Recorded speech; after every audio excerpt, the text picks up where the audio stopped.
Atas nama Bapa dan Putra dan Roh Kudus. Amin. Shalom Aleichem bersama Masya. Selamat berjumpa lagi saudara dengan saya Romo Daniel Biantoro dari Ketua Umum dan pendiri dari Gereja Ortodoks Indonesia. Hari ini saya akan menjawab beberapa pertanyaan yang sudah dikirimkan di inbox Messenger, dan saya ingatkan saudara, saya tidak akan menjawab pertanyaan-pertanyaan yang ada di wall ya, yang ada di apa itu namanya, timeline. Saya tidak akan jawab. Hanya saya jawab kalau sudah ada di dalam Messenger ya. Jadi supaya diingatkan, sudah ingat ini. Kalau mau tanya apa-apa jangan di Messenger. So, saya tidak suka debat ya. Kadang-kadang debatnya debat kusir. Jadi saya hanya jawab begini. Jadi yang saudara butuhkan ke jawaban saya. Jadi di sini. Nah, ini ada 4 penanya. Yang satu saudara Willy Ismail. Yang kedua saudara Winando Pandiangan dari Sulawesi Utara. Yang ketiga dari Samuel Wastiko. Yang keempat dari saudara Muhammad Benoa. Dan ini mempertanyakan hal-hal yang di luar Alkitab, namanya tentang Septuaginta. Maka saya bawa di sini Septuaginta juga. Karena tebal, Septuaginta adalah terjemahan kitab suci Perjanjian Lama dari bahasa Ibrani ke dalam bahasa Yunani pada 300 tahun sebelum Masehi. Inilah kitab suci yang digunakan oleh gereja mula-mula. Dan ini pula yang menjadi kitab suci resmi dari gereja Ortodoks. Sehingga terjemahan-terjemahan kitab suci gereja Ortodoks itu selalu menggunakan Septuaginta. Contohnya ini ya. Contohnya Orthodox Study Bible yang diterjemahkan dalam bahasa Indonesia. Kita belum punya di Indonesia ya. Suatu saat nanti terlalu banyak pekerjaan ini. Assignment untuk kami. Ini adalah Orthodox Study Bible. Kalau ini saudara bisa lihat di Amazon.com atau di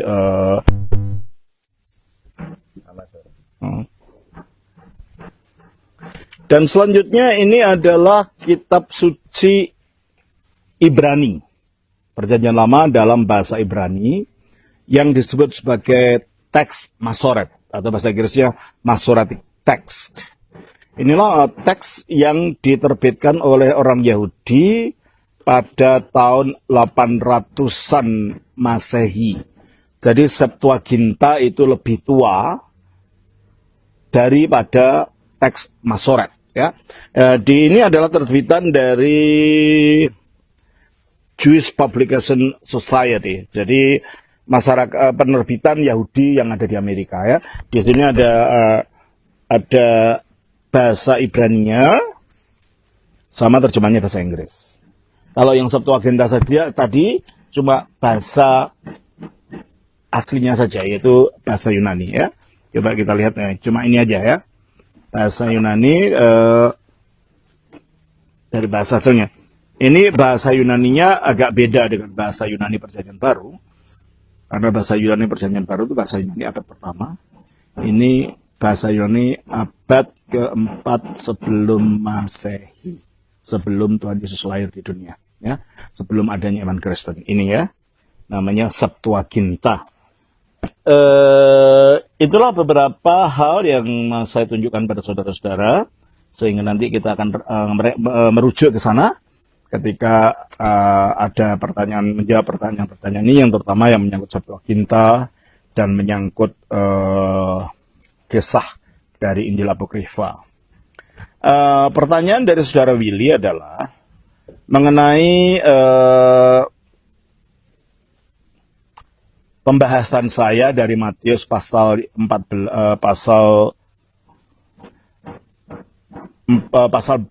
yaitu ketika saya membicarakan tentang bagaimana Herodes menganggap Yohanes Pembaptis sudah bangkit. Ya, dikatakan karena dia sudah bangkit, maka dia dapat membuat mukjizat. Nah, pertanyaannya,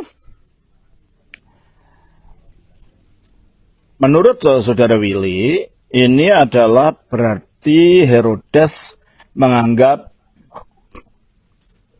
Yohanes itu adalah seorang Mesias.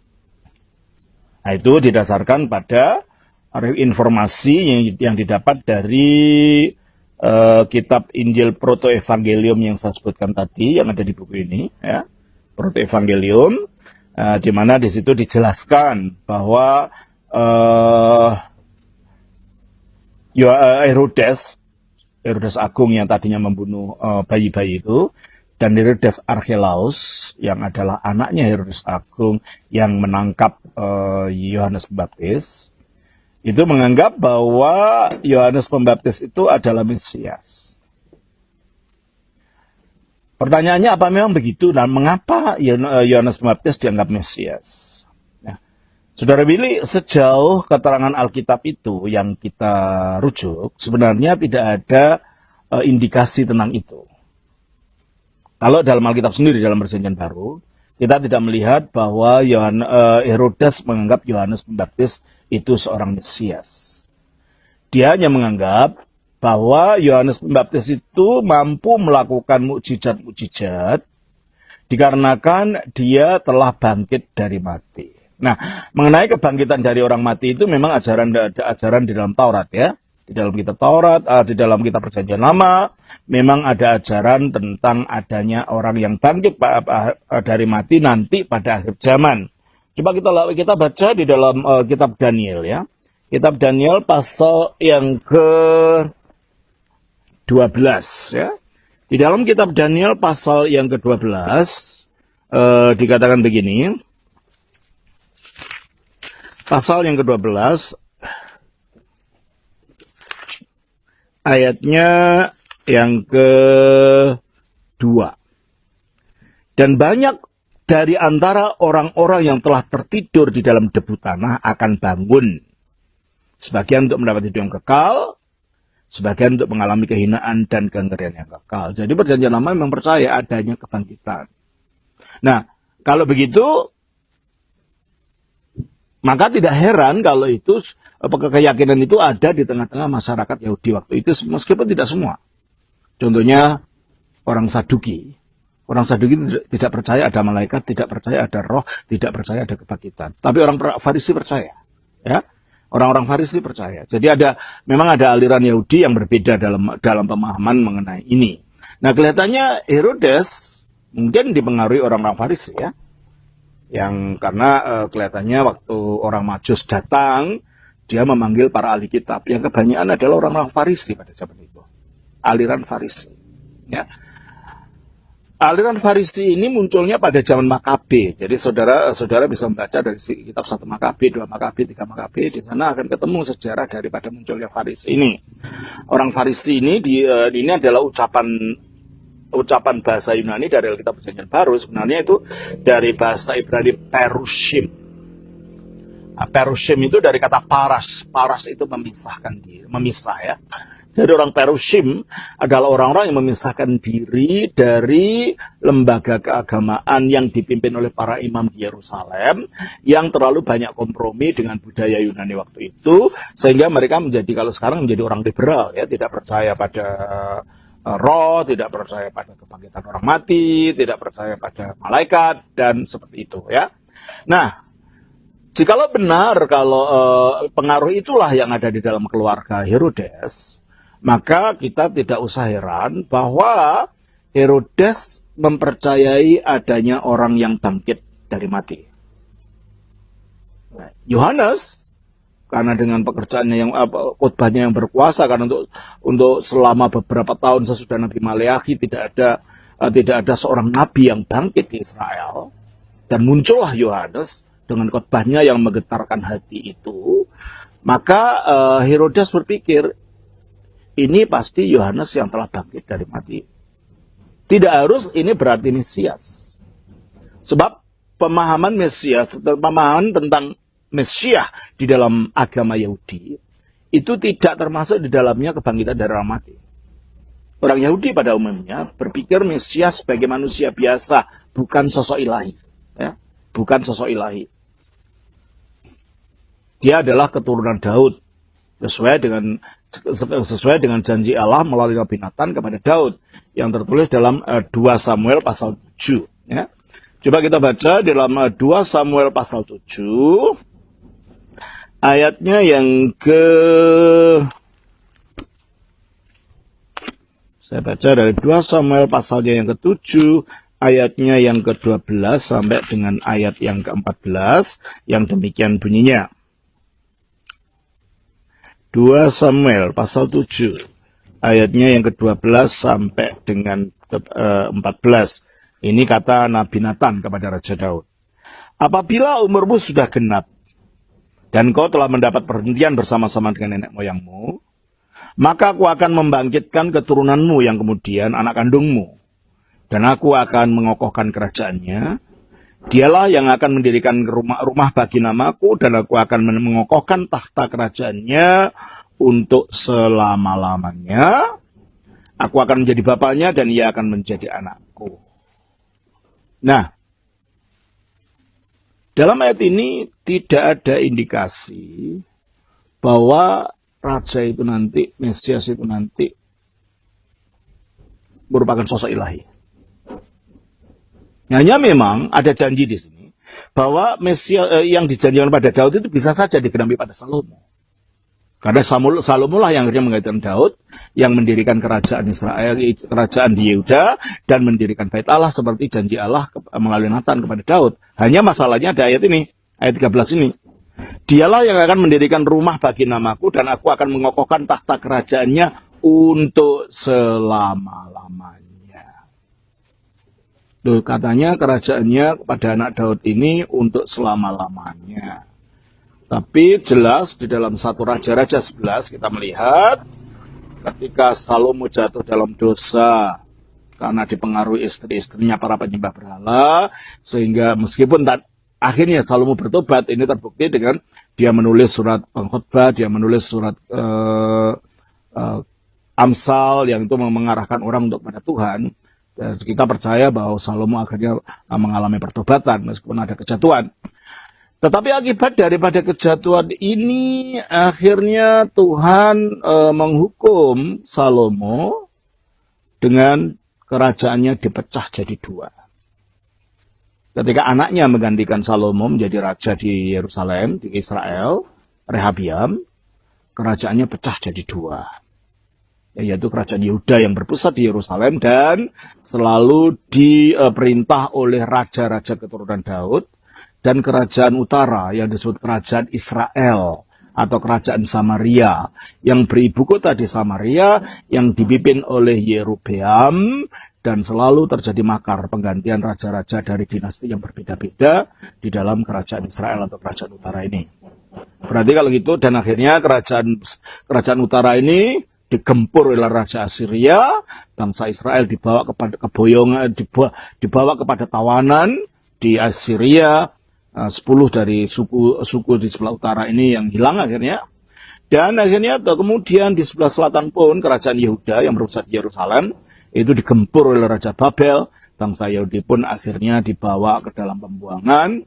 Hanya kembali 70 tahun kemudian di bawah pimpinan Nehemia dan Ezra dan Zerubabel. Zaman itulah kembali lagi ke Israel. Jadi kalau dilihat dari sejarah ini, kelihatannya kok ayat ini tidak cocok ya. Katanya kerajaannya Daud itu akan selama-lamanya. Kok enggak? Kok kerajaannya jadi punah? Apa Allah berbohong? Nah, itu pertanyaannya. Nah, tentulah akhirnya tidak mungkin Allah berbohong. Kalau begitu, yang dimaksud dengan raja ini bukan raja sekarang ini. Raja Mesias yang akan datang, yang akan mendirikan kerajaan Daud ini, kerajaan yang selama-lamanya ini. Oleh karena itu, sejak saat itu, bangsa Yahudi percaya bahwa Mesias itu akan datang dari keturunan Daud.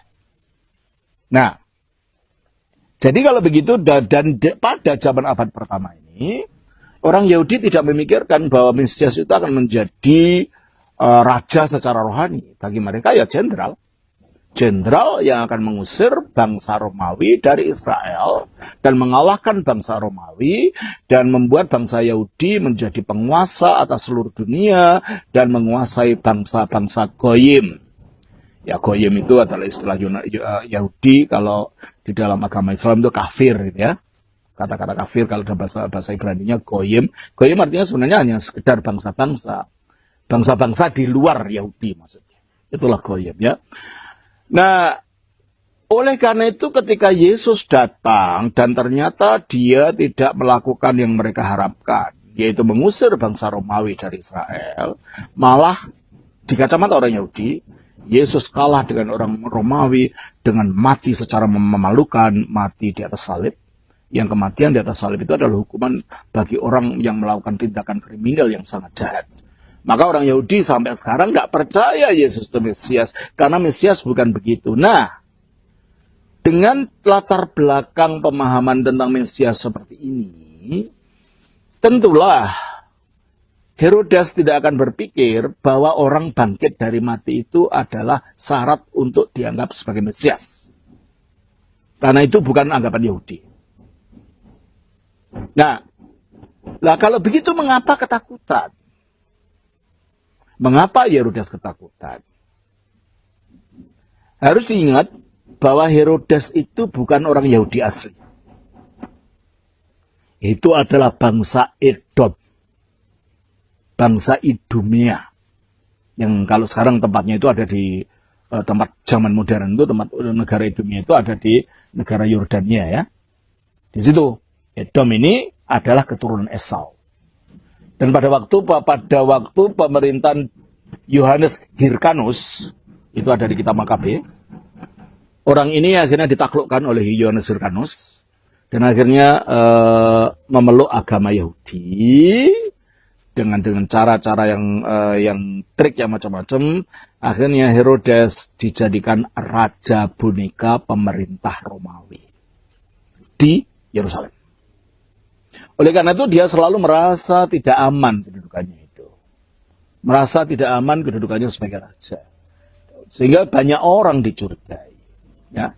Setiap kali ada orang yang seperti yang saudara Billy sebutkan di dalam tulisannya ini, di dalam pertanyaannya ini, anaknya sendiri dibunuh, bayi-bayi dibunuh. Jadi kayak apa ya? Orang seperti mengalami stres ya. Ketakutan terus, banyak ketakutan. Pokoknya jangan sampai kekuasaannya diambil. Oleh karena itu, segera dia melihat ada orang punya banyak pengikut, sudah ketakutan dia. Nah, dalam hal ini Yohanes Pembaptis banyak pengikutnya, meskipun Yohanes Pembaptis tidak punya agenda politik. Dan ketika dia ditangkapnya bukan masalah politik. Ditangkapnya karena dia berani mengkritik Herodes yang mengambil istri saudaranya sendiri, istri Herodes Filipus. Dan Yohanes Pembaptis mengatakan, tidak bisa begitu, kamu tidak boleh ambil begitu itu, ya tak? Itu dosa. Nah, dia marah. Tapi dia takut sama Yohanes bukan karena politik, karena dia tahu Yohanes itu nabi. Ya, di dalam kita baca di dalam Matius pasal 14 ya, kita baca di sana. Kita baca dalam ayatnya yang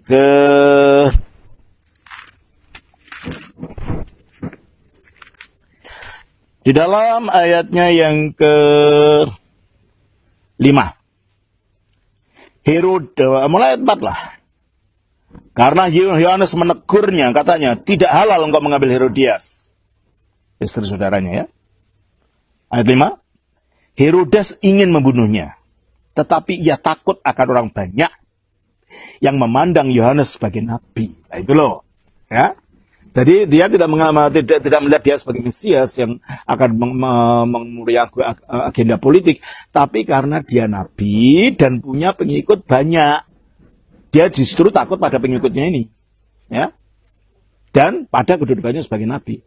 Jadi tidak ada indikasi bahwa Herodes menganggap Yohanes sebagai Mesias. Terus akhirnya, tetapi ayat ke-6, tetapi pada hari ulang tahun Herodes, menarilah anak perempuan Herodias di tengah-tengah mereka dan menyukakan hati Herodes. Nah, dari sini sehingga Herodes bersumpah akan memberikan kepadanya apa saja yang dimintanya.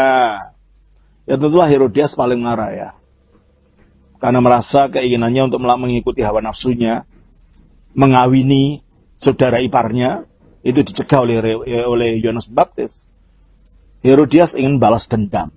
Dan akhirnya apa yang terjadi? Maka setelah dihasut oleh ibunya, maksudnya Herodias, anak perempuan yang menari tadi itu berkata, Berikanlah aku di sini kepala Yohanes Pembaptis di sebuah talam. Nah, ini cara Herodias ingin balas dendam. Ya, dia nggak takut Yohanes nabi atau bukan. Kalau Herodias tidak takut, pokoknya ingin membalas dendam. Nah, dari sini saudara kita melihat bahwa dibunuhnya Yohanes Pembaptis oleh Herodes, dan ketakutan Herodes terhadap Yohanes Pembaptis, kalau sejauh data Alkitab yang kita lihat, tidak ada kait-mengkait dengan pemahaman Herodes yang memeluk agama Yahudi ini tentang Yohanes sebagai Mesias. Nah, Saudara Willy mengutip dari kitab Protoevangelium ini ya. Protoevangelium begitu banyak mengenai kematian daripada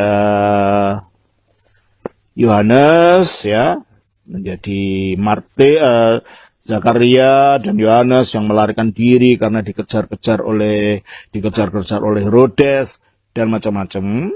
Dan di situ dijelaskan seolah-olah memang Herodes itu menganggap bahwa Yohanes Pembaptis adalah seorang Mesias. Dan pertanyaannya, apa dapat dipercaya? Pada zaman itu, saudara Willy, banyak sekali, seperti saya katakan tadi, novel-novel, seperti bacaan kita sekarang, yang ditulis oleh orang untuk mengisi gap dari cerita Yesus yang terdapat dalam Injil. Contohnya, waktu masa kecil apa sih yang dilakukan oleh Yesus? Nggak ada yang dalam Injil. Antara umur 13, ketika dia ke Bait Allah, sampai umur 29, kok nggak ada ceritanya? Apa itu isinya? Ceritanya apa? Nah, inilah yang orang karena keingintahuan ya, kalau bahasa sekarang itu kepo gitu ya. Ingin tahu apa sih itu yang terjadi, dikaranglah cerita-cerita itu. Nah, itulah yang akhirnya menjadi Injil-Injil apokrifa itu. Oleh karena itu sering isinya tidak masuk akal dan bertentangan dengan ajaran Kristen itu sendiri. Nah, kemungkinan Protoevangelium Yakobus ini mengandung sejarah benar, tetapi juga yang mengalami tambahan-tambahan mungkin, atau yang ditafsirkan secara Kristen. Bagi orang Kristen, Mesias itu adalah orang yang bangkit dari mati, itu bagi orang Kristen, tapi bukan bagi orang Yahudi.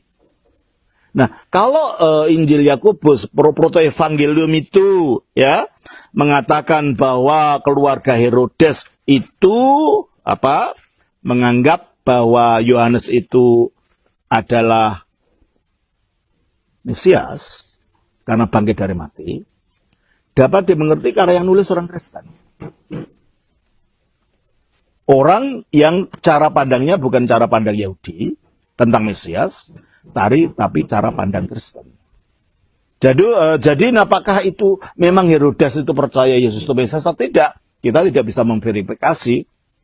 Tapi ini memberikan kepada kita keterangan, itulah yang dipercaya orang Kristen tentang Mesias, bahwa dia harus bangkit dari mati. Sehingga ketika Herodes mengatakan Yohanes adalah salah seorang yang telah bangkit dari mati, oh mungkin ini Mesias. Jadi kalau gitu keterangan dalam kitab ini ya, Protoevangelium James ya, Yakobus. Keterangan dalam kitab ini sebagai sejarah, kita tidak dapat mempunyai bukti independen untuk menganggap ini benar atau tidak. Tapi ini yang jelas, ini adalah tafsiran Kristen terhadap sikap Herodes. Dan juga Injil ini menerangkan tentang kemartiran Yohanes dan lain-lain. Zaman itu ketika orang masih kepahlawanan menjadi martir itu masih begitu dipuji-puji oleh orang Kristen mula-mula, maka kisah-kisah tentang ini banyak dimunculkan. Nah, apakah kisahnya secara detail memang begitu? Sekali lagi kita tidak dapat mengiyakan. Detailnya memang seperti yang saudara tulis ini ya, yang diambil dari macam-macam pasal dari kitab ini. Ya, saudara Billy. Jadi itulah jawaban saya mengenai dapat dipercayanya atau tidak dari proto evangelium Yakobus ini. Di sini dikatakan dan informasi bahwa Yohanes Pembaptis adalah Mesias telah menjadi kepercayaan kalangan keluarga Herodes. Sejak saat itu termasuk percayaan Herodes Arkelaus yang menggantikan posisi ayahnya sebagai raja. Sehingga tidak mengherankan Herodes Arkelaus menganggap Yohanes Pembaptis adalah Mesias. Itu tafsiran dari orang Kristen yang menulis proto-evangelium itu. Dalam fakta masyarakat Yahudi, kebangkitan dari orang mati itu bukan syarat untuk menjadi seorang Mesias. Makanya ketika Yesus bangkit pun dari mati, orang Yahudi tetap tidak percaya bahwa Yesus adalah Mesias. Terus, apakah kisah ini benar? Sudah saya jawab tadi. Ya. Apakah proto-evangelium Yakobus bisa dipercaya sebagai sejarah? Kita tidak bisa mengatakan apa-apa karena kita tidak punya bukti lain, bukti di luar kitab itu sendiri ya mengenai kesejarahnya. Terus, Zakaria itu imam agung atau imam biasa? Coba kita lihat. Kita baca di dalam Injil Lukas. Ya. Injil Lukas pasal 1, saudara. Kita baca begini. Injil Lukas pasal 1, ayatnya yang ke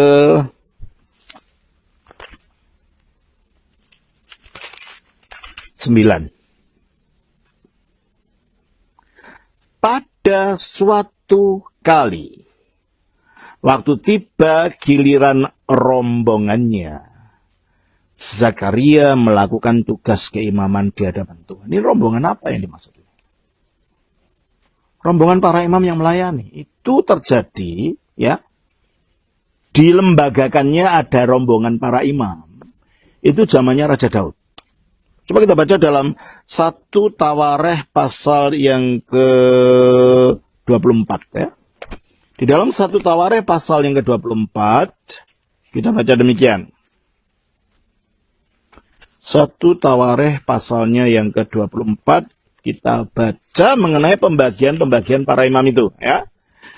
1 Tawarikh 24 dikatakan begini. Inilah rombongan anak-anak Harun. Anak-anak Harun ialah Nadab, Abihu, Eliezer, dan Itamar. Ya. Lalu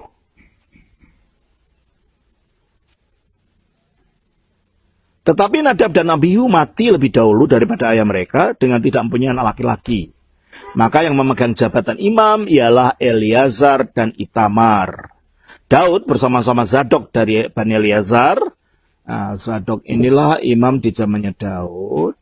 Dan munculnya aliran keimaman, aliran namanya kaum Saduki. Itu melacak keturunannya dari Imam Zadok ini. Maka mereka menyebutnya orang-orang Saduki. Inilah kelompok kaum imam. Karena dianggap Zadok itu imam yang terpenting pada zamannya Daud ya. Daud bersama-sama Zadok dari Bani Eliezer dan Ahimelek dari Bani Itamar membagi-bagi mereka menurut jabatan mereka dalam penyelenggaraan ibadah. Berarti kalau gitu yang dibagi-bagi dalam rombongan ini adalah keturunan imam besar. Keturunan imam agung, bukan imam biasa. Oleh karena itu di dalam Lukas pasal 1 kita baca ya. Lukas pasal yang ke-1 ayatnya yang ke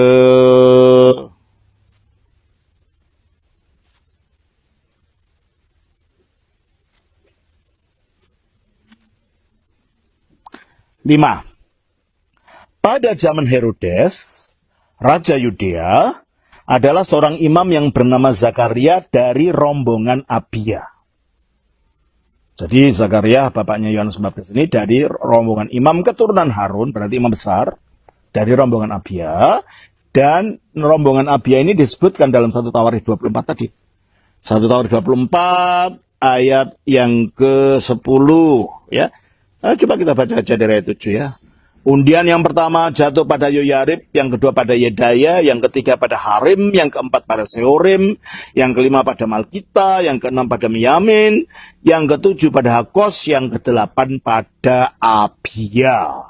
Jadi di situ rombongan yang namanya rombongan Abia itu diundi pada zamannya Daud, dan kita melihat bahwa Imam Zakaria adalah dari rombongan Abia ini. Berarti kalau gitu Imam Zakaria bukan sekedar imam biasa, tapi imam besar dari keturunan Harun. Terus, pertanyaan lagi.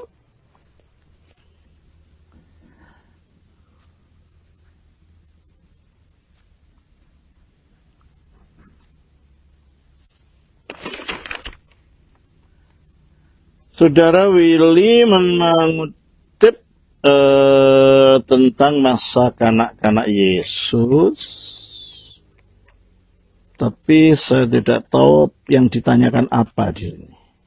Ya, dia hanya mengatakan tentang Injil masa kecil Yesus menurut Yakobus, dan inilah Yusuf menyerahkan dirinya untuk bersama ke Yudea. Nah, kita nggak tahu ini apa ya, pertanyaannya apa ya. Pertanyaannya apa? Ya mungkin mengenai masa kecilnya Yesus saja ya kalau gitu. Ya sekali lagi kalau ini ada perluasan-perluasan cerita daripada yang ada di dalam Alkitab, ya itu adalah untuk mengisi rasa kepo tadi, mengisi rasa ingin tahu dari ketiadaan cerita dalam kitab suci akan masa kanak-kanak Yesus. Sehingga ada banyak Injil kalau bahasa Arabnya namanya Injil Tufuliyah atau Injil masa kanak-kanak. Ada Injil Thomas bahasa Arab, Injil Tufuliyah. Ada Injil masa kanak-kanak Yesus yang Proto-Evangelium Yakobus. Tapi kebanyakan ceritanya adalah dongeng-dongeng. Ya, dongeng-dongeng. Salah satunya adalah bahwa Yesus di dalam Injil Tufuliyah, Injil Thomas, Yesus menjadikan burung dari tanah, diembus, ditepuk gini, lalu jadi burung sungguhan. Dan kisah ini dilestarikan dalam Al-Quran juga, bahwa Nabi Isa itu dapat membuat burung dari tanah. Itu kalau kita melihatnya dari kacamata Kristen, itu diambil dari Injil Thomas, Injil masa kanak-kanak ini. Jadi apakah kisah-kisah ini bisa dibenarkan? Ya sekali lagi kita tidak bisa mempunyai bukti di luar yang ada dalam kisah itu. Tapi kalau dari kisahnya yang berisi dongeng-dongeng itu, ya kita mengatakan itu bukan, itu hanya mungkin novel ya. Novel yang ditulis orang zaman itu. Oleh karena itu mengapa gereja tidak menerima? Ya. Mengapa gereja tidak menerima Injil-Injil ini yang ya setelah dikumpulkan diterjemahkan dalam bahasa Inggris banyak ini gitu ya. Ada surat-surat, ada Injil-Injil, ada kisah-kisah, ini semua ya. Ya suatu saat lah nanti saya terjemahkan ya. Tidak tahu kapan, karena sama masih banyak hal yang harus saya lakukan ya.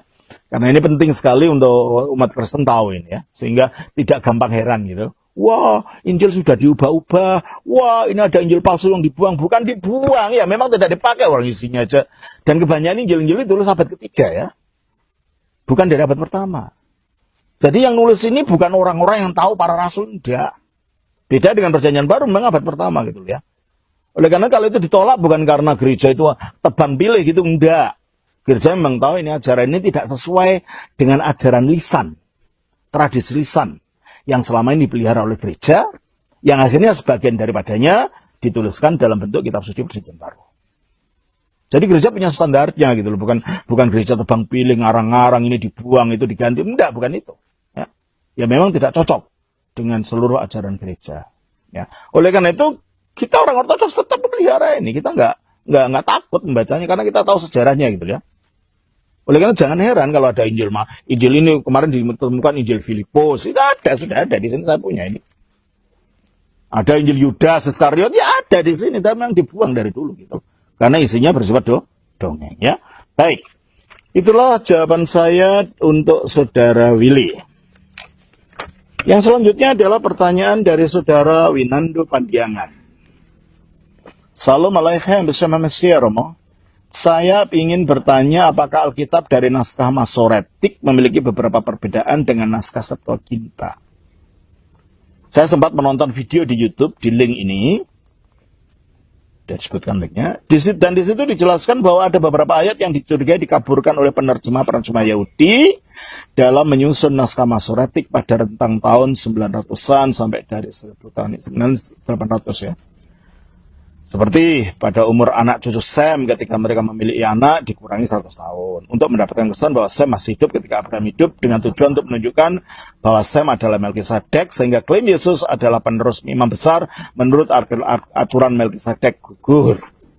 Atau seperti pada Lukas 4 ayat 18 ketika Yesus mengutip dari kitab Yesaya ada kalimat and recover the sight to the blind dan memulihkan penglihatan orang-orang buta. Pada naskah Septuaginta Yesaya 61 memuat kalimat tersebut dan mensahihkan nubuatan mengenai Yesus. Tetapi naskah Masoretik kalimat tersebut seakan-akan diubah menjadi and release from darkness for the prisoners dan melepaskan dari kegelapan untuk orang-orang tawanan. Mohon penjelasannya Romo. Terima kasih. Saudara, seperti sudah saya katakan tadi, naskah Masoret itu dikompilasi 800 tahun sesudah Yesus lahir. Dan Septuaginta itu diterjemahkan hampir 300 tahun sebelum Yesus lahir. Berarti kalau begitu, naskah Septuaginta itu lebih tua. Dan itu yang lebih dahulu dikanonkan oleh umat Yahudi di luar Palestina, di luar Israel waktu itu, di Alexandria, di Mesir. Mengapa? Karena kebanyakan orang-orang Yahudi yang tidak tinggal di tanah Israel, tapi tinggal di luar Israel, di dalam daerah penyebaran namanya daerah diaspora, mereka tak lagi dapat berbicara dalam bahasa Ibrani. Bahasa Ibrani menjadi bahasa mati waktu itu, hanya digunakan dalam ibadah-ibadah saja. Di Palestina, atau di daerah Babylon sana juga, di Irak, di Syria, orang-orang Yahudi tidak lagi menggunakan bahasa Ibrani, tapi bahasa serumpun dengan itu, namanya bahasa Aramia. Atau juga disebut bahasa Syria. Tapi di luar daerah lainnya, mereka menggunakan bahasa Yunani. Oleh karena itu, mengapa di dalam Alkitab juga disebutkan ada orang Yahudi yang berbahasa Yunani? Ya. Coba kita baca di dalam Kisah Rasul pasal 6. Ya. Kita baca di dalam Kisah Rasul pasal yang ke-6. Kita baca demikian. Ya. Kisah Rasul pasal 6. Pada masa itu ketika jumlah murid makin bertambah, timbullah sungut-sungut di antara orang-orang Yahudi yang berbahasa Yunani terhadap orang-orang Ibrani, yaitu orang Yahudi yang menggunakan bahasa Aramia. Jadi waktu itu memang ada orang Yahudi yang berbahasa Yunani, ya. Nah, oleh karena itu, karena orang Yahudi itu sudah tidak lagi berbahasa Yunani, makanya waktu itu Raja Mesir yang berbangsa Yunani waktu itu, namanya Ptolemeus Soter, memerintahkan kepada Rabi Yahudi untuk menerjemahkan kitab suci mereka ke dalam bahasa yang dimengerti, yaitu bahasa Yunani. Dan setelah dikumpulkan, ada 72 orang yang menerjemahkan kelima kitab Musa, yaitu Kejadian, Keluaran, Imamat, Bilangan, dan Ulangan. Itulah yang disebut Torah, ya, atau Taurat. Nah, setelah diterjemahkan oleh 72 orang ini, maka namanya akhirnya ditambahkan yang lain-lain, ya, yang bagian-bagian yang lain dari kitab suci. Dan juga karena waktu itu belum ada pengkanonan resmi dari kitab suci Perjanjian Lama, maka ada sastra-sastra Ibrani milik orang Yahudi yang tidak ada akhirnya dalam Masoret, itu ikut diterjemahkan. Apa saja itu? Ada paling tidak ada 10 atau lebih. Coba saya sudah tulis di sini. Coba saya bacakan saudara ya.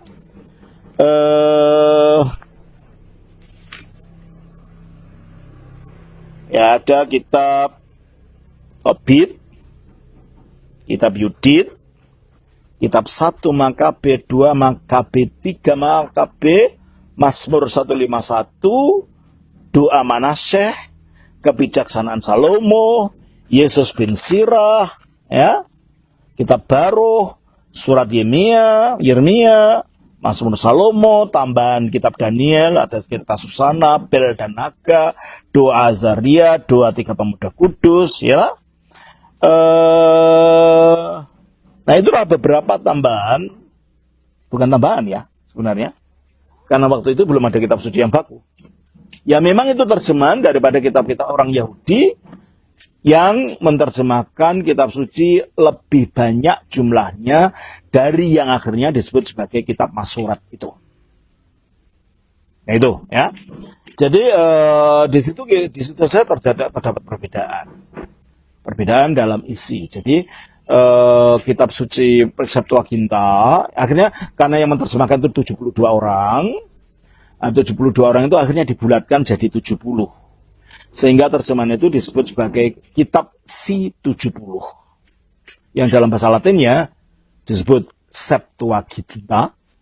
Dalam bahasa Yunani namanya Eptomikonta. Ya, artinya C70. Nah, itulah kitab Septuaginta ini yang sudah saya tunjukkan tadi.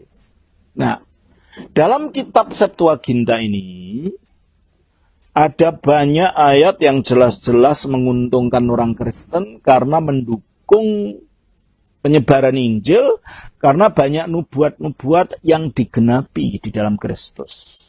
Contohnya, ya. Contohnya adalah di dalam kitab Sirah saja ya. Di dalam kitab Sirah itu ada Sirah 7 ayat 6 ya. Yang digenapi dikutip di dalam Matius 7 ayat 1, Sirah 7 ayat 14 dikutip dalam Matius 6 ayat 7, meskipun tidak persis kutipannya, tapi pemikirannya dari sana.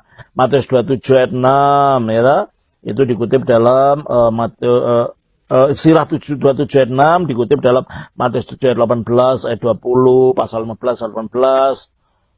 Kitab Baruh, pasal 4 ayat 7, itu bisa ekonya kita dengar, gaungnya kita dengar dalam 1 Korintus 10 ayat 1, dan seterusnya. Di samping itu, ada, contohnya kita baca kitab Yesaya ya. Yesaya pasal 7 ayat 14. Di dalam kitab Yesaya pasal 7 ayat 14 dari Septuaginta ini, kita baca begini ya. Yesaya pasalnya 7 ayat 14. Kita baca begini.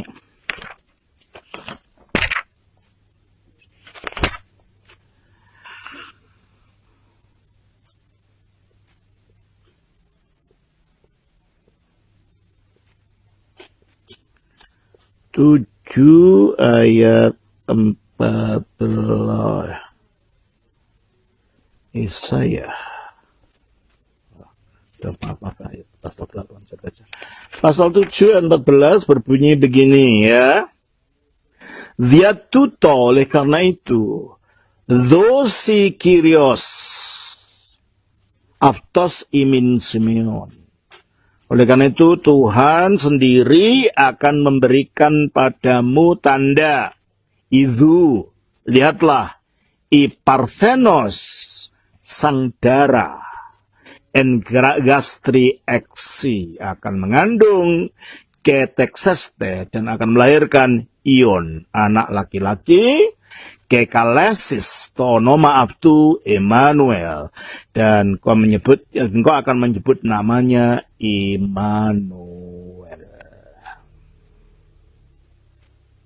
Dan ini tepat seperti yang dikutip dalam Matius pasal yang ke 1 ayat 23.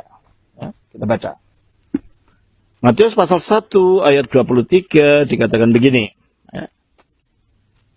Itu Iparthenos Thasilavi kita saya menulis bahasa Yunani modern. Itu Iparthenos en gastri eksi ke texekte ion ke kalesusito nomabtu Emmanuel. Lihatlah, seorang dara mengandung dan akan melahirkan anak laki-laki, dan mereka akan menyebut namanya Emmanuel. Sementara dalam Masoret, ya, Masoret yang merupakan kompilasi tahun 800-an, bunyinya jadi beda. Dan itu terrefleksi dalam terjemahan bahasa Indonesia, karena bahasa Indonesia menggunakan naskah terjemahnya dari teks Masoret ini, ya, teks Masoretik ini. Ya. Nah,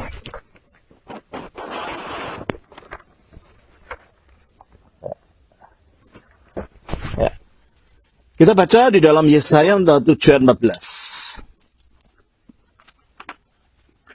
Yesaya 7 ayatnya 14. Dikatakan oleh terjemahan bahasa Indonesia yang merefleksikan bahasa dari naskah Masoret. Ya. Dalam Yesaya 7:14 dikatakan, sebab itu Tuhan sendiri akan memberikan kepadamu suatu pertanda, sesungguhnya seorang perempuan muda mengandung dan akan melahirkan seorang anak laki-laki, dan ia akan menamakan dia Immanuel. Kok perempuan muda? Perempuan muda itu kan belum tentu darah, bisa saja janda muda. Ya kan? Dan terjemahan dalam Matius 1 ayat 23, kita baca begini. Matius 1 ayat 23 mengatakan, sesungguhnya anak darah itu akan mengandung dan melahirkan seorang laki-laki, dan mereka akan menamakan dia Immanuel. Kok beda? Menunjukkan penulis Injil mengutipnya dari Septuaginta, bukan dari Masoret. Jadi memang ada penterjemahnya mengkaburkan. Mengapa begitu? Karena tidak menguntungkan agama Yahudi. Oleh karena itu, setelah Septuaginta berhasil sekali dalam penginjilan, digunakan dalam menyebarkan Injil, maka orang Yahudi akhirnya melarang Septuaginta untuk digunakan di dalam sinagoga-sinagoga, dan akhirnya orang Yahudi pada zaman itu, ya, mulai pada tahun 90-an ya, mereka mulai membuat sinode, membuat konsili di kota Yamnia tahun 90-an, di mana kitab suci Palestina yang berbahasa Ibrani, apakah itu Masoret atau bukan? Kelihatannya bukan, sebab Masoret baru muncul tahun 800, ini tahun 90, dijadikan kanon. Dan kanon itu yang sekarang digunakan oleh gereja Protestan. Ya. Waktu itu akhirnya orang Yahudi membuat terjemahan lain daripada yang dari Septuaginta tadi, yaitu terjemahan Simakos, terjemahan Aquila dari Sinope, dan terjemahan Theodotion.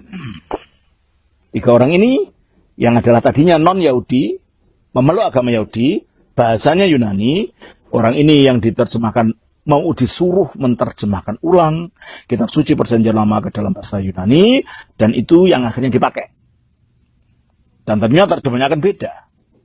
Dan kelihatannya terjemahan dari Masoret teks itu mengikuti sikap ini. Pokoknya tidak menguntungkan orang Kristen, gitu ya. Makanya terjemahan-terjemahan itu ya seperti itu, kayak tadi Parthenos yang artinya anak darah, diterjemahkan perempuan muda, padahal perempuan muda itu kalau bahasa Yunani-nya adalah Nearis, bukan Parthenos. Dan Parthenos itu kalau bahasa Ibrani bunyinya bukan Almah, perempuan muda, tetapi bunyinya adalah Bethulah. Nah ini, ya memang sih kata Almah itu mengandung arti, bisa perempuan muda itu masih darah, tapi bisa perempuan muda itu ya memang janda. Tapi kan kabur. Kalau Parthenos kan tidak. Parthenos artinya ya anak darah, gitu loh. Jadi kita melihat bahwa ada usaha pengkaburan makna di dalam naskah Masoret.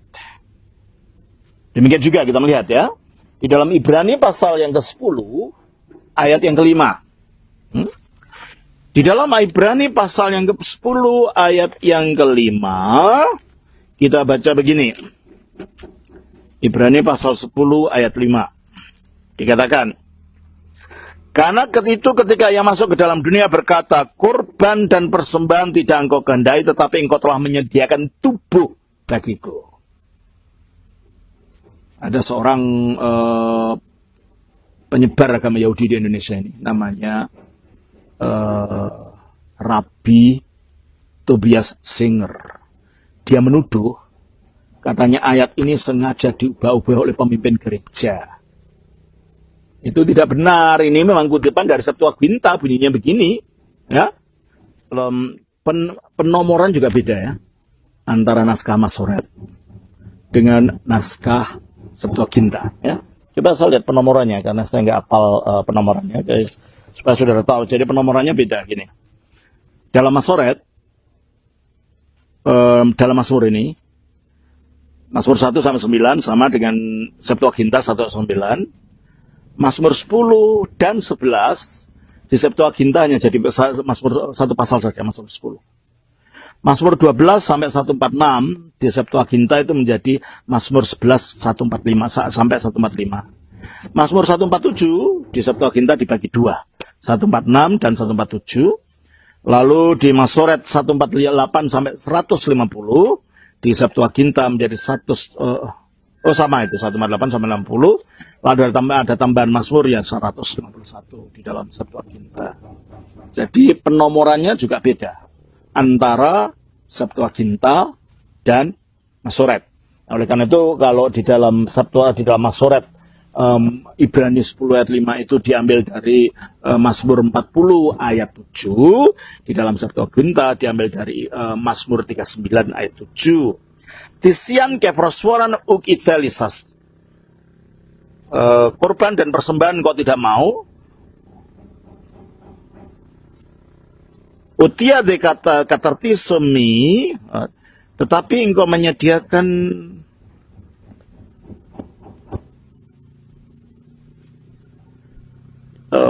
telinga kalau di sini sama dengan bahasa Ibrani, tapi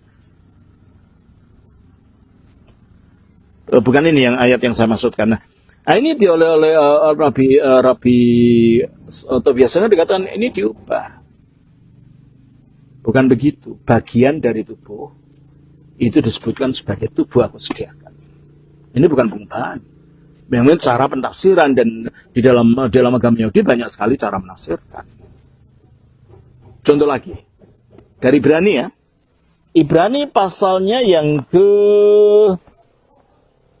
kita lihat dari Ibrani pasal yang kedua, ayatnya yang ke-7. Ya. Ibrani pasal yang kedua, ayatnya yang ke-7. Kita baca di dalam terjemahan bahasa Indonesia yang merefleksi, yang bunyinya begini. Ayat 6 ya. Ada orang pernah memberi kesaksian dalam suatu nas, katanya, apakah manusia sehingga engkau mengingatnya, atau anak manusia sehingga engkau mengindahkannya? Namun engkau telah membuatnya untuk waktu yang singkat, sedikit lebih rendah daripada malaikat-malaikat. Padahal ini dikutip dari Mazmur pasal yang ke-8. Ayat 5 dan 6. Di sana kata-katanya bukan sedikit lebih rendah dari malaikat-malaikat. Dikatakan di sini dalam Mazmur pasal yang ke-8 ya. Dalam Mazmur 8 ini dikatakan begini, saudara.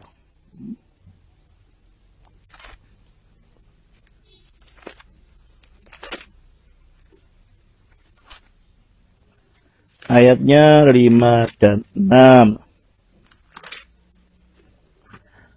Apakah manusia sehingga engkau mengingatnya? Apakah manusia sehingga engkau mengindahkannya? Namun engkau telah membuatnya hampir sama seperti Allah. Kok beda? Lebih rendah dari malaikat dengan hampir sama seperti Allah. Ini merefleksikan dari apa yang tertulis dalam di dalam Masoret. Coba kita lihat di dalam Septuaginta pasal 8 bagaimana bunyinya. Ya. Septuaginta pasal 8 ayat 5 dan 6. Kita baca demikian, saudara. Septuaginta Mazmur pasal 8 ayat 5 dan 6. Kita baca. Ti estinanthropos, apakah manusia? Oti menimnis kiapto, sehingga engkau mengingatnya. I iosantropo, dan anak manusia. Oti episkaptiapton, sehingga engkau mengunjungi. Ilato sas afton brahi, engkau membuat dia lebih rendah untuk sementara, tipar angelus dari para malaikat. Kalau dalam Masoret dari Allah. Berarti kalau gitu kita melihat bahwa Ibrani mengutipnya bukan dari Masoret, tapi mengutipnya dari Septuaginta, dan kelihatannya memang gereja purba lebih menggunakan Septuaginta daripada menggunakan bahasa Ibrani, apalagi Masoret belum ada waktu itu, ya toh? Jadi kalau begitu memang ada perbedaan-perbedaan akhirnya di dalam mengkompilasi Masoret, teks Masoret itu dari Septuaginta, karena Septuaginta dianggap tidak menguntungkan.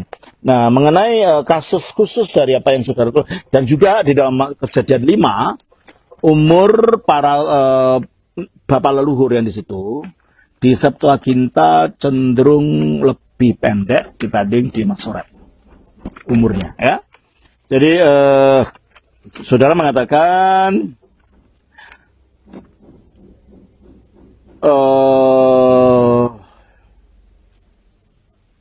dan di situ dijelaskan ada beberapa ayat yang dicurigai dikaburkan oleh penerjemah-penerjemah Yahudi dalam menyusun naskah Masoret pada rentang tahun 90-an sampai dengan 1000-an.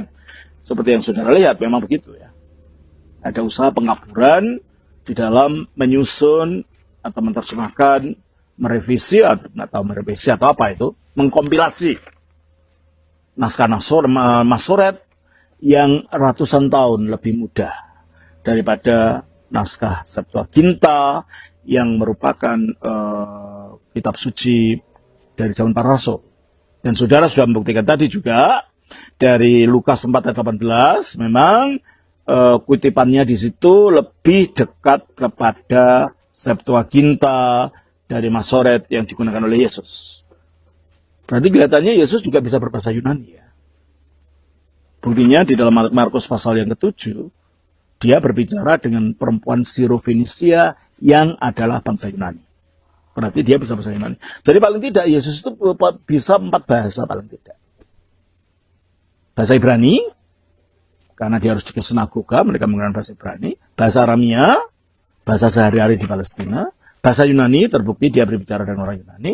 Dan bahasa Latin, karena dia terbukti bisa bicara dengan Pilatus. Pilatus adalah pembesar Romawi yang bahasanya adalah bahasa Latin. Jadi Yesus itu bukan pengguna satu bahasa saja, paling tidak ada 4 bahasa dia tahu. Entah seberapa lancar semuanya, berapa fasih semuanya, tapi paling tidak dia mengetahui 4 bahasa ini. Ya, baik. Saya kira itu yang dapat saya terangkan mengenai Septuaginta. Juga mengenai susunan antara Masoret dengan Septuaginta. Kitab suci kita, meskipun yang menggunakan teks Masoret dalam terjemahan bahasa Indonesia, tetapi urutannya itu mengikuti urutan Septuaginta. Ya, kalau Septuaginta urutannya adalah ya dari kitab Taurat, terus kitab sejarah, Yosua sampai ke pada kitab Ester. Ya tentunya kalau Septuaginta ada kitab Makabe, 2 Makabe dan seterusnya ya, karena itu sejarah. Lalu kitab nabi-nabi, kitab sastra dari Mazmur sampai dengan Mazmur, Amsal, Pengkhotbah, Kidung Agung. Nah, inilah kitab sastra.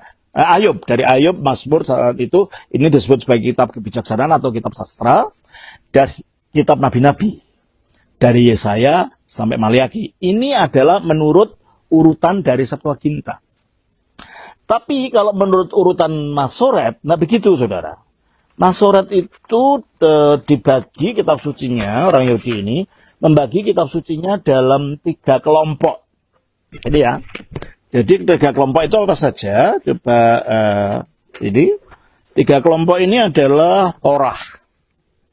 Dari Kejadian, ya, Bereshit, Exodus, Keluaran, Semot, Imamat, Wayikra, Bilangan, Bimidbar, Ulangan, Debarim.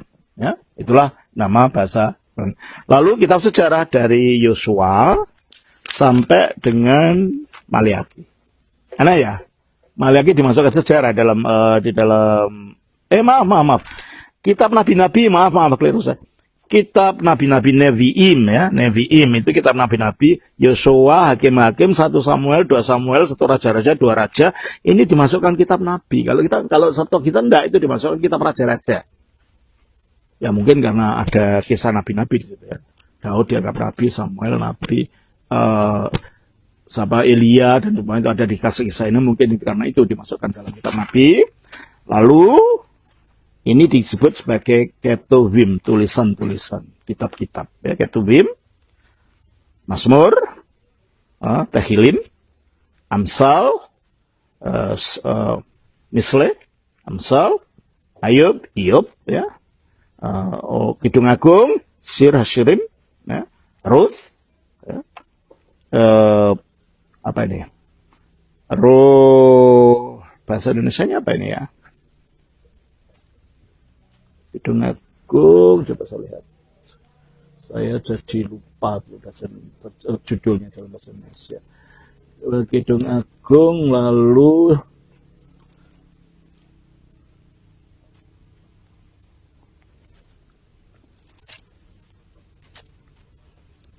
Amsal, Pengkhotbah, Ratapan, maaf. Ratapan itu Eka, Daniel, Ezra, Nehemia, 1 Tawarikh, 2 Tawarikh. Dan kita kalau terakhir perjanjian lama adalah Maleaki, karena itu mengikuti Septuaginta. Di sini 1 Tawarikh, 2 Tawarikh. Ya. Jadi susunannya beda ya. Kita melihat di situ. Baik. Saya kira itu sedikit mengenai perbedaan antara Septuaginta dan Masoret. Selanjutnya kita akan melanjutkan menjawab pertanyaan dari saudara Samuel Waskito. Apakah Tuhan Yesus itu adalah Bapa? Bukan. Tuhan Yesus itu anaknya Bapa. Nah, gimana membuktikannya? Ya. Kita lihat di dalam kisah 1 Korintus pasal yang ke-8. Ya. 1 Korintus pasal 8 ayat 6 dikatakan begini. Ya.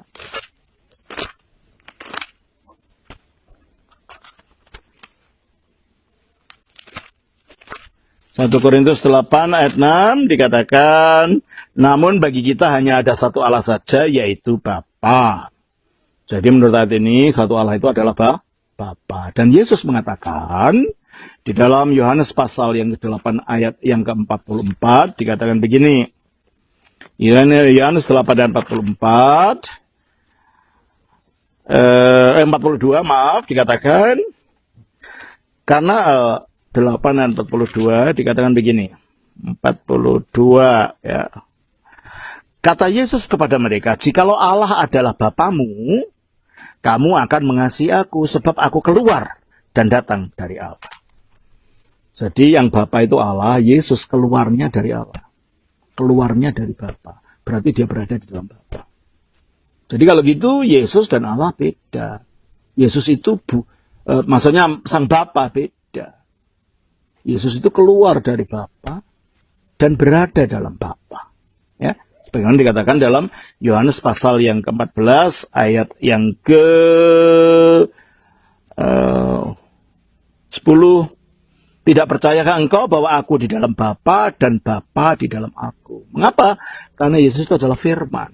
Firman itu kata-kata. Kata-kata saya memang menggambarkan siapa saya. Kalau saudara sekarang saudara mendengar kata-kata saya, saudara mulai mengerti siapa saya. Entah saya ini bodoh, entah saya pinter, menarik atau membosankan, itu tercermin dari kata-kata saya. Sombong atau rendah hati juga tercermin dari kata-kata saya ini. Maka dikatakan firman itu adalah Allah. Artinya firman itu memiliki sifat sama seperti Allah. Seperti kata-kata saya memiliki sifat sama dengan saya. Nah, tetapi kata-kata saya ini bukan wujud saya ini, gitulah.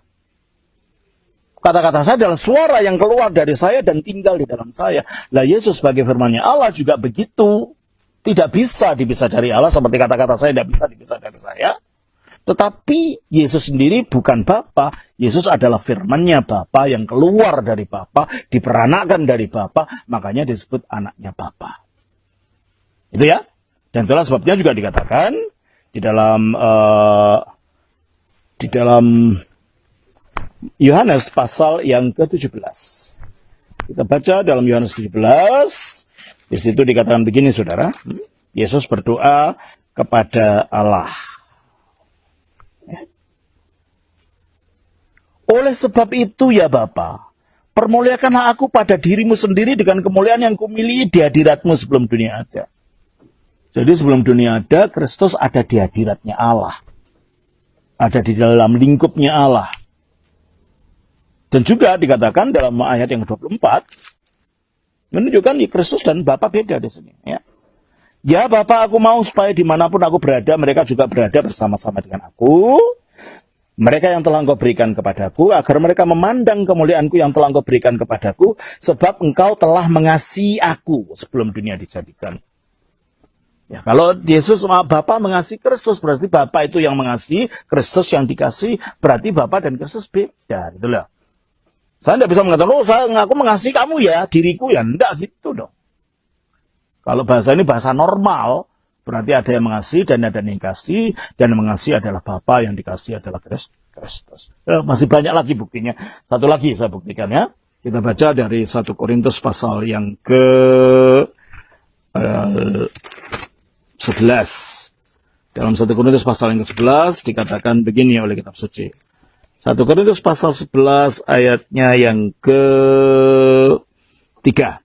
Tetapi aku mau supaya kamu mengetahui hal ini, yaitu kepala dari tiap-tiap laki-laki ialah Kristus, kepala dari perempuan yang laki-laki, dan kepala dari Kristus ialah Allah.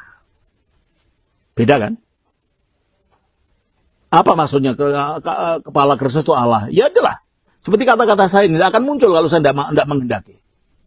Jadi saya mempunyai kontrol atas kata-kata saya, meskipun satu dengan saya. Jadi sayalah kepalanya dari kata-kata saya ini. Itu bahasa kiasannya begitu. Ya. Dan juga nanti di akhir zaman dikatakan 1 Korintus pasal 15. 1 Korintus pasal 15 ayat yang ke-28. Dikatakan begini.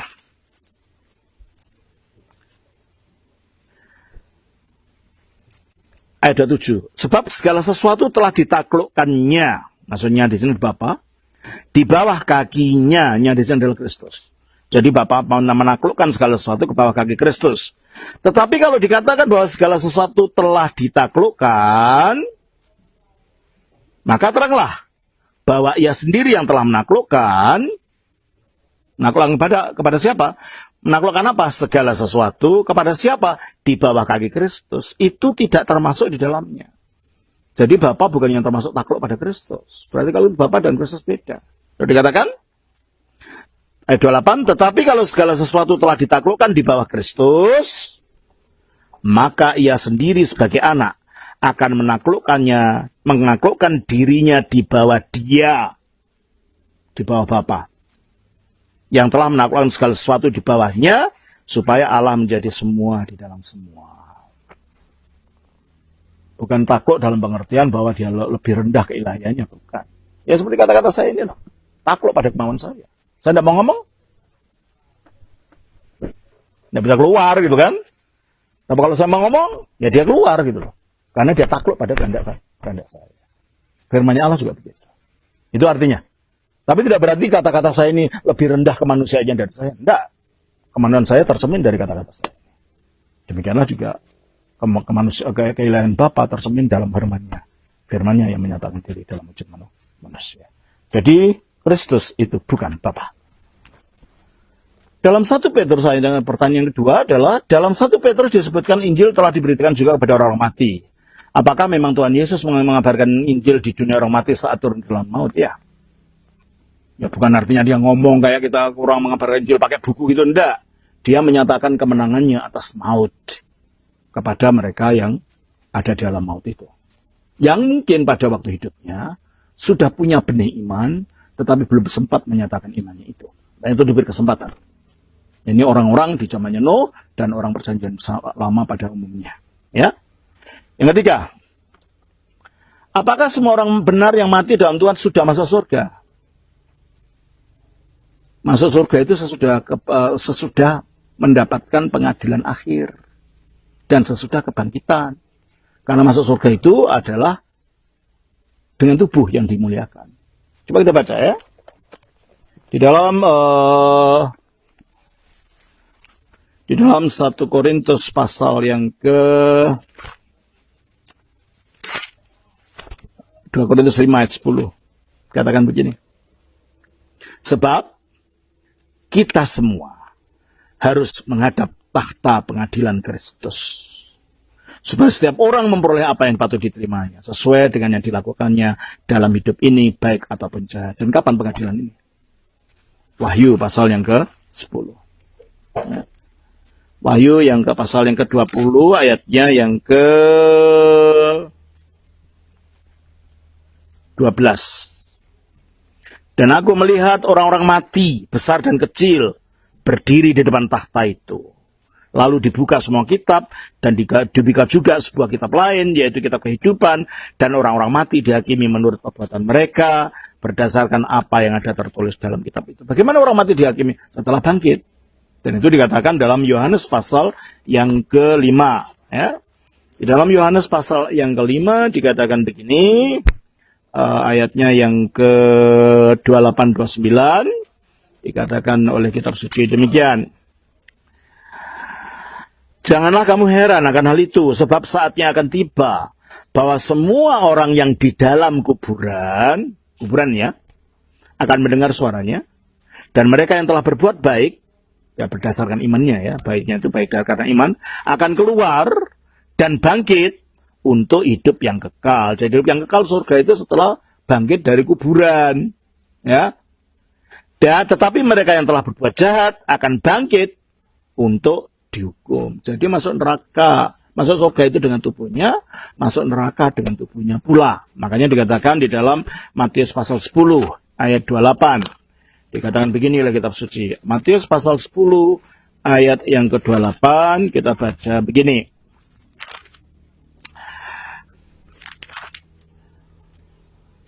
Dan janganlah kamu takut kepada mereka yang dapat membunuh tubuh tetapi tidak berkuasa membunuh jiwa. Takutlah terutama kepada Dia yang berkuasa membinasakan baik jiwa maupun tubuh di dalam neraka. Ya. Jadi kita masuk neraka juga dengan tubuh, karena kita berbuat dosa dengan tubuh. Nggak adil kalau yang diadili hanya rohnya saja. Kita berzina bukan dengan roh kita, dengan tubuh kita. Kita berbohong dengan tubuh kita. Maka pengadilan harus mengikutkan itu. Kita berbuat salah juga dengan tubuh. Maka oleh karena itu tubuh perlu mendapatkan dampak daripada yang dilakukannya di dalam dunia ini. Makanya ada kebangkitan. Jadi kalau gitu orang yang mati sekarang di mana?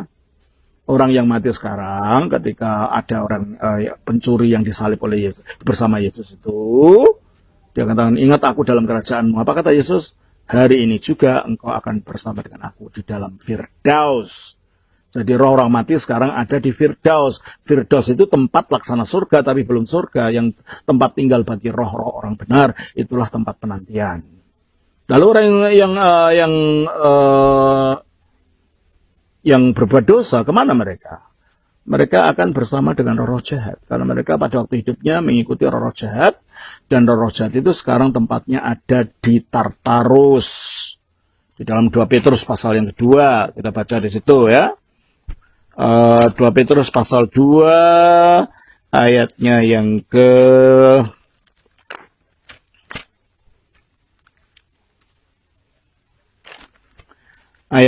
keempat. Sebab jikalau Allah tidak menyayangkan malaikat-malaikat yang berbuat dosa, tetapi melemparkan mereka ke dalam neraka. Kata neraka ini tidak tepat terjemahannya.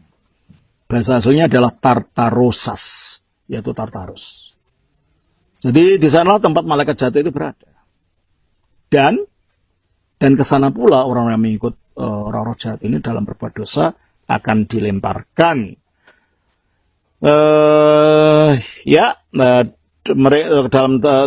Dalam Tartarus, dan dengan demikian menyerahkan ke dalam gua-gua yang gelap untuk menyimpan mereka sampai hari penghakiman. Jadi sampai hari penghakiman akan disimpan di situ. Kita juga akan di situ.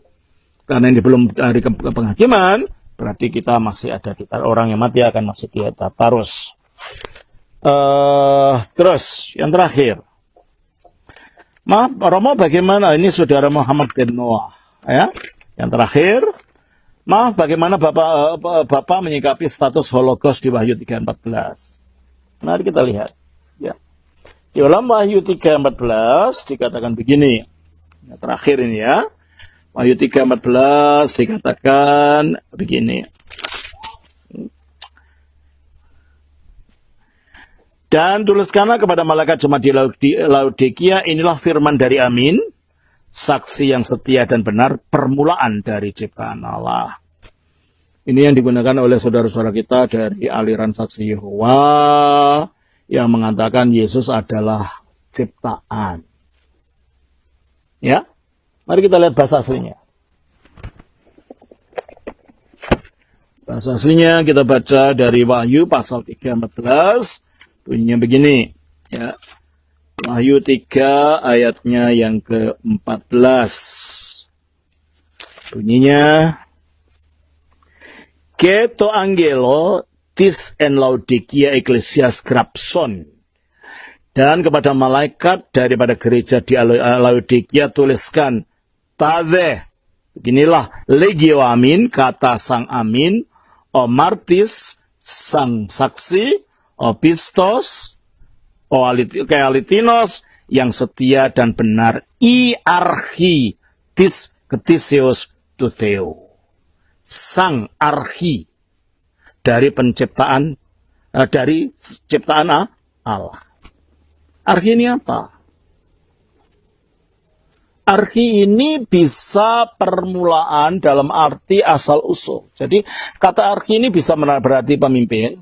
Makanya kalau dalam gereja ortodoks ada pimpinan terbesar namanya patriark. Dari patriarki. Patri itu bapak, arki itu pemimpin. Jadi kalau di sini diterjemahkan sebagai permulaan dari, maksudnya bukan dia yang diciptakan awal, maksudnya dia awal mula dari. Jadi Yesus itu, Theologos itu awal mula dari ciptaan Allah. Artinya asal usulnya firman Allah, ciptaan Allah, sebab ciptaan ini diciptakan oleh Allah melalui firman, melalui logos. Segala sesuatu dijadikan oleh Dia, dan tanpa Dia tidak ada sesuatu pun yang telah jadi dari segala yang dijadikan. Jadi karena Kristus itu adalah logos dan Allah menciptakan segala sesuatu melalui logos, maka Kristus adalah archi, awal, asal mula daripada ciptaan yang ada ini. Tapi archi juga pemimpin. Kenapa? Karena Kristus telah diangkat menjadi sang penguasa, diangkat jadi Tuhan, maka dia jadi pemimpin, menjadi junjungan dari segala ciptaan. Nah, inilah yang dapat saya jawab untuk kali ini. Kiranya Tuhan memberkati kita semua. Amin.